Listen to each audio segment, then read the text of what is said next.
Her laughter used to be a melody I couldn't forget, lingering in my mind like a sweet echo. It was the kind of sound that could make my heart race with joy, the kind that would lift even the heaviest weight from my chest. Back then, it was light and musical, pure happiness.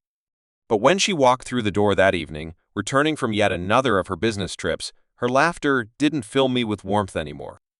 It was different now, sharp, careless, and empty, like she had left something behind, something I could no longer reach. "Hello, darling," Emma called softly, her voice almost distant, detached. The words seemed to hang in the air, but they no longer brought me comfort. She kicked off her heels, the sound echoing through the empty house, and tossed her purse carelessly onto the chair by the door. But I wasn't paying attention to her movements.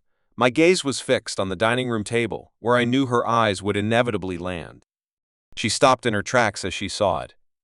Her eyes locked onto the photograph I had placed deliberately in her line of sight, and in that instant, her laughter disappeared. It was like someone had switched it off. Her body went rigid, her smile evaporated, and her face drained of color. She stood frozen, staring at the photo one I had carefully framed from our wedding day. Emma had been radiant in her delicate lace dress, a smile that could light up the world on her face. I had stood beside her, the luckiest man alive, dressed in my navy suit.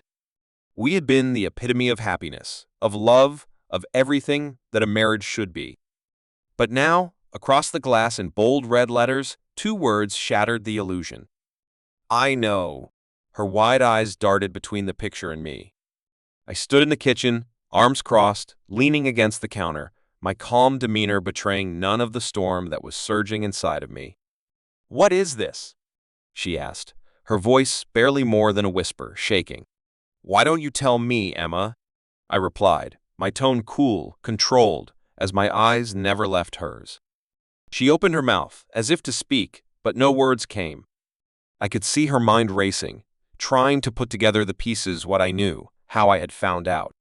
The confidence she had built over the years, the facade of control, began to crumble. "Jack, I don't know what you're talking about," she stammered, her voice faltering under the weight of the moment. A bitter laugh escaped me, a sound so alien that even I didn't recognize it. "Please, Emma, don't insult my intelligence. For months, I've been watching you lie to me. The business trips, the late nights at the office, your sudden obsession with the gym, now it all makes sense." I pulled out my phone and held it up, showing her the screen. Her face crumpled as she stared at the images that had taken me weeks to gather, each one a dagger to my heart. Now, they stood as undeniable proof. There she was, laughing on a secluded beach with her business partner, Daniel. There they were again, holding hands at a bar, kissing under the soft glow of a cabana. "Jack, I can explain," she started, her voice desperate, but I cut her off with a cold glare. "Explain?" I snapped. "How have you been sneaking around with Daniel while I've been working late, paying for your yoga classes and spa trips? Explain how you've lied to my face, over and over again. Tell me, Emma, are you sorry for what you've done, or are you just sorry you got caught?" Tears welled up in her eyes as she took a tentative step toward me, hands raised as if thinking an embrace could fix us. "Jack, please," she begged. "Let me explain. It's not what it looks like." I raised my hand, stopping her cold. "No," I said firmly, my voice unwavering. "For the past 2 months, I've been gathering everything I could. Do you know why?" She didn't answer. Her lips trembled as she tried to hold herself together. "Because I needed to be sure," I continued, my voice calm but carrying the weight of steel. "I needed to know that I wasn't imagining things, that I wasn't going crazy. And now that I'm sure, I've made my decision." Her tears began to fall in earnest, but I felt no sympathy. No pity. Not after everything she had done. "I've already filed for divorce," I said, the words slicing through the tension like a knife. "The papers are with my lawyer. You'll receive them tomorrow. I'd suggest you review the prenuptial agreement you signed before thinking about contesting it." Her face crumpled as the weight of my words sank in. She knew what that meant. The agreement was airtight, designed to protect my family's legacy. She would leave with nothing more than what she came into the marriage with. "You don't have to do this, Jack," she whispered, her voice barely audible, a last, desperate attempt to appeal to my emotions. I do, I replied flatly, my voice cold and unwavering. And there's one more thing. I could see her fear grow, the panic rising in her chest. I've already told Daniel's wife. Her mouth opened and closed, but no sound came out. I could see the realization hitting her like a physical blow. Oh, don't worry, I added bitterly. She was very understanding. In fact, she even shared some pictures of her own. Her sobs grew louder, but I felt nothing. There was no satisfaction in her breakdown. In fact, it almost felt like I was watching a scene from someone else's life. The weight of it all had been eating at me for months, and now the truth had been laid bare. I didn't falter.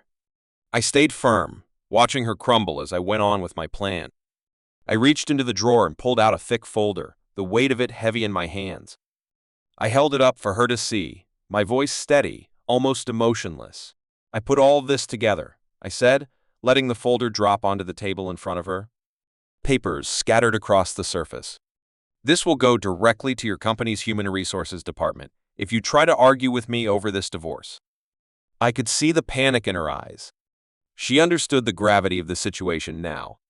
Let's see how well they handled two of their top managers having an affair on company time and resources, I added, my tone cold and indifferent. She collapsed into a chair, her head dropping into her hands as her sobs grew louder. But I didn't flinch. I didn't feel anything except a strange sense of relief. The weight I had carried for so long was finally lifting. There was no anger, no resentment, just a quiet freedom.